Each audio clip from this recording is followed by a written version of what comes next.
Mickey Mouse is scary. All those big costume people are very scary. You see these people, they're dressed up at Disneyland and Disney World and other amusement parks, and you know they're exciting. You know they're cool when you're watching them on TV. When you're home alone, you're watching TV and going, ah, you know, when you're home alone. And you don't know what's going on, but you're feeling good. You're watching TV, you're watching your favorite Little Mermaid, or, you know, you're watching something that's entertaining, you know. I own television, positively entertaining. You go to the last drop, have it your way. You know, you want to be entertained as a child, or even when you're older, as an adult. You love entertainment, you love mascots, you love to see things that you know and you can identify with. You love them. But then, when you're only a little kid, like 7 years old, like me back in 1992, or was it 93 and I was 8? I think I was 7. But I go to Disneyland, my one and only time that I ever went to Disneyland.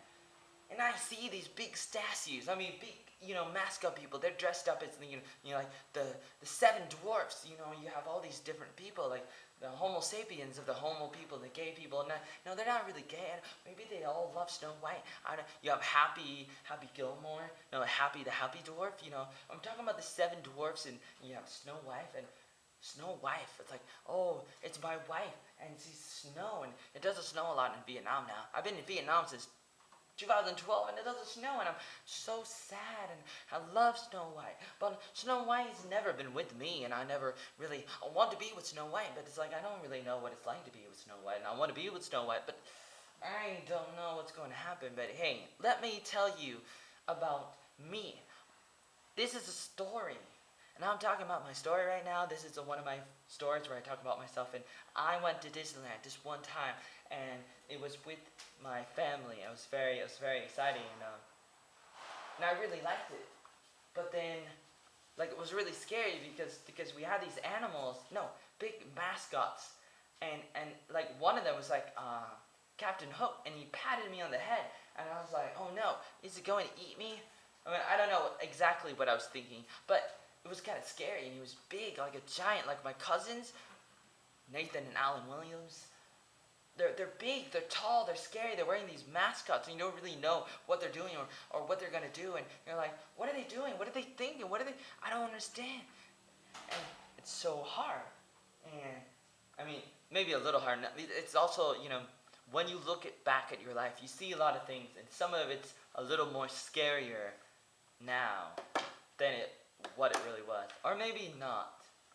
And then some of the things are a little more exciting now than it was. You always look back at the memories in your life and you think, oh man, whatever happened to the good old days?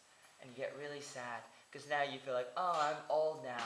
I'm so old. But I actually thought I was old when I was about 9 or 10 years old. I think specifically when I was 10 years old, I went to Michael and Tiffany Cumbo's house.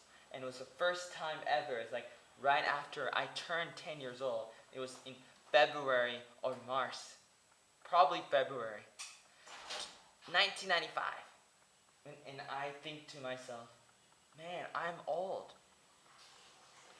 And I remember Tiffany's mom saying to me, you're not old.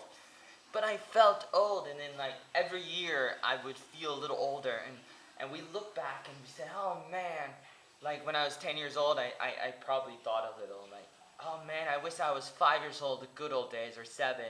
And then I turn 11, I say, oh, I wish I was 10. And then I turn 12, and I say, oh, I wish I was 11. We always wish we were somewhere else. Okay, that's good. I hope it's good. I hope it's good. That's really good. Man. So, the moral of the story is I'm basically telling you about the time I went to Disneyland. And I can tell you more later. It was kind of scary, but also kind of exciting. That one time. Now, will I ever go back to Disneyland? I don't know. Stay tuned to find out more. Boom, boom, boom.